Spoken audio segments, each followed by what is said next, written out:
No, my pleasure. It's an emotional time, as you can tell by people talking, and we talk to people all over the world all the time. And yeah, I mean, we could go on. We can do a whole day of these experiences and talk Yeah. about them. So I'm happy to be part of this. And I'm just gonna go through some things that are going on that maybe can trigger some thoughts of everybody of how we can collaborate and do more stuff together. But I do want to say, I'm from Montreal, and in Montreal, we don't talk about how you have to have diversity. We just know that it's good, and it's a good thing to have over there for the most part.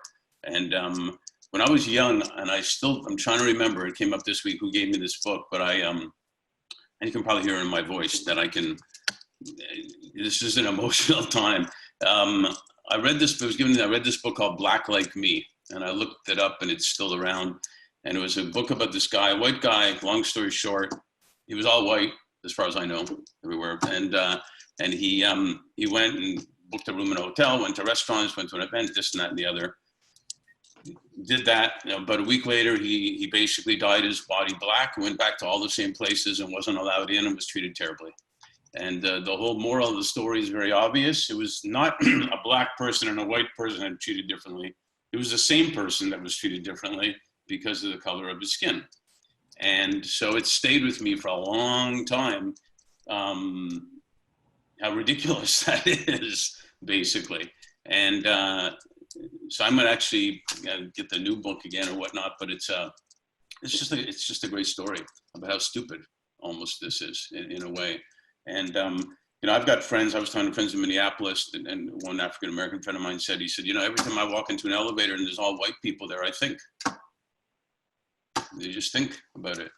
And you go back to Tulsa in 1921. I didn't really know the whole story, but this lady accused, and it reminds me of the white lady in the park recently accusing the black man who watched birds.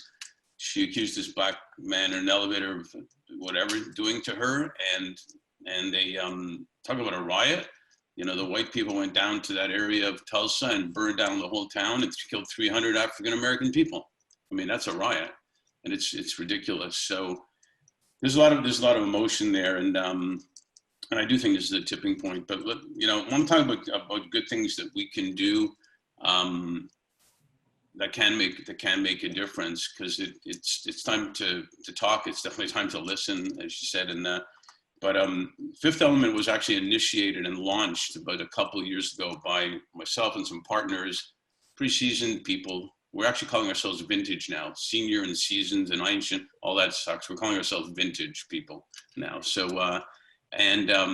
we launched at the UN with the Decade of Women.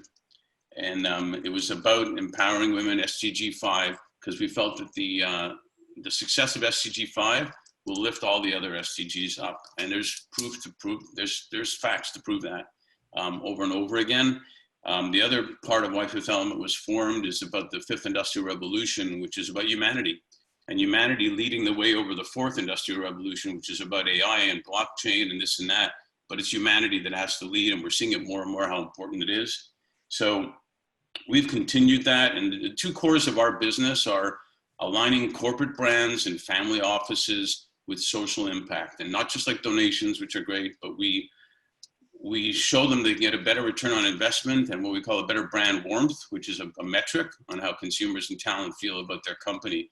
And it proves time and time again that their company can do better when it's aligned with social impact. The other half of our core business is about the human element, which is we're able to represent our clients as leaders who care, which is a trademark, as the leaders who care about their people, their well-being, and care about what's going on in the world. And as a result, they're able to attract the very best people, because the best people want to work with leaders who care.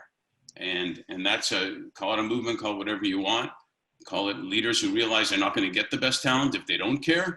And I've talked to many leaders who said, man, it's great to just be able to care, because I never had time with the pressure of having quarterly financial results and shareholder versus stakeholders being taken care of. And now I can actually care, rather than just saying, give them $5,000 donation. We don't have time to worry about it right now, but really do something about it. So some of the things we're playing with are arranged a strategic partnership with an organization that has amazing connections around the world, including in China, put them together with the County of LA to get good deals, if you will, on products and services and PP, et cetera, et cetera. We're also, we have a well-being initiative, and part of that well-being initiative is working with Trauma Free World, which coaches people and kids around the world and counsels them on trauma, which, in case anybody hasn't noticed, there's a ton of it going on right now. We're talking to state governments, we're talking to police departments, and we're talking to foster children through them and doing all sorts of things in that regard. It's mental health is a massive issue, and trauma is one aspect of it, but we're involved in a lot of well-being programs in companies right now, leaders who care about well-being. We're actually working with an organization called Delos, one of the leaders in workplace environment, which is about everything from nutrition to lighting and all that, but more importantly, we're now initiating with them to our clients a program, software program and behavior on how to get a seal called the Good Housekeeping Seal, which will show how vintage I am if I think about that, on proving that they're not 100% guaranteed pathogen free, but proving that they're a safe place to go to work at and they're a safe place for customers to come to them. Really important for business, which is really important for our community, which is really important for our well-being, to be able to get that type of thing. We also, I don't know if you guys have looked at or seen John Krasinski's, Courtney and I talked about it, Some Good News, that started in January, that took off. John Krasinski was from The Office and he's an actor and everything. Just thought that we need some good news because it's negative, and he has connections being in the actors business and whatnot, but we started getting people sending in good news, good news, and news. They did graduation, did all sorts of stuff. We were connected with them, and we were able to bring Pepsi in, for example, in 2 days. The people at Pepsi were amazing. They came in on the show. If you watch it, they surprised Guy Fieri, and Pepsi gave $3 million towards Restaurant Employees Relief Fund, which made a difference. Even Guy Fieri was shocked and you know, amazed. This was a major organization like Pepsi in 2 days, including Saturday and Saturday night, making a decision to put $3 million in plus. John's daughter did a drawing of the Pepsi logo.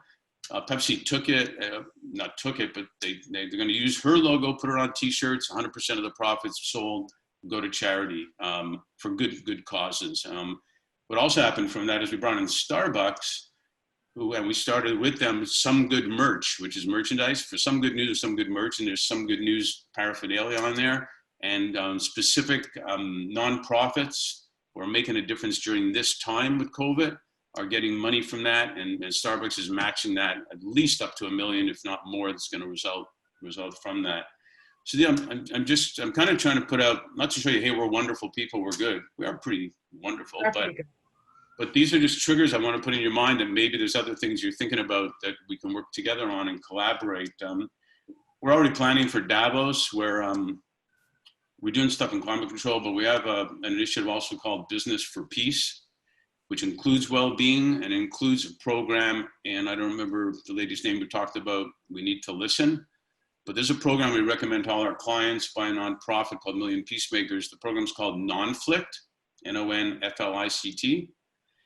It's one of the best conflict resolutions I've ever seen. The Vatican has endorsed it. In fact, it was going to be in May that we were going to have an event at the Vatican about corporate leaders and religious leaders doing the program Nonflict, which teaches people that conflict is not a bad thing to hate each other for. If you don't have conflict, you don't have new ideas, you can't create, you can't do stuff. You need to listen, like she said, and absolutely, and Oprah even said this in some of her training, not a big revelation, but it's important to remember, the other person doesn't necessarily want you to agree with them. They just want to know that you heard them. That's the key thing, is you heard them. Disagreeing is fine. Conflict is fine. It's actually necessary to advance, but you know, you want to be heard, and you want to then take that to the next level, and you can create conflict and transform it. And it's been done with Palestinians and Israelis. It's done in companies. It's something that can work, and it's about inclusion. You know, Brian Grimm and I work closely together. Actually, that's where I met Ingrid at one of the last events with Brian. Religious Freedom and Business Foundation. Whether you're religious or not, you're included. You know, it's important. And as we talk about a lot, I'm sure you know, belonging is the thing that fills most people's hearts and soul more than anything, is to belong somewhere. If you don't belong somewhere, you're going to be lonely, which is another epidemic, by the way.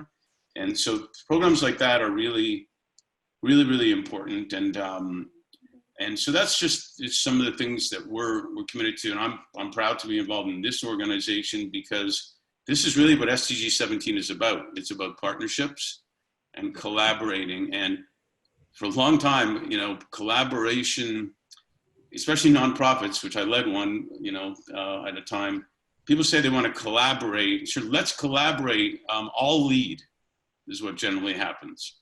And that's not really collaboration. If, yeah, I want to always collaborate, but I'm going to be the one leading this thing. Collaboration is true collaboration, not like I'll take your ideas and we'll see what happens. Finally, I just want to invite you. We do have, I've done a lot of video interviews over the years, and we have a newly initiated video series on a channel called Leaders Who Care, which is with the whole other channel that we work on called The Impact. And it's about video conversations with leaders who care in the corporate world, academic world, etc., around the world.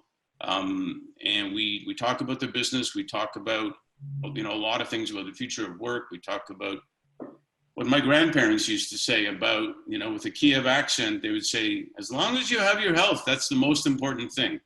Well, here we are. So if you have recommendations of leaders who care that you think could be recognized and I want to have a conversation, let's do that. And I just appreciate the time to chat here and be with you guys. So thank you.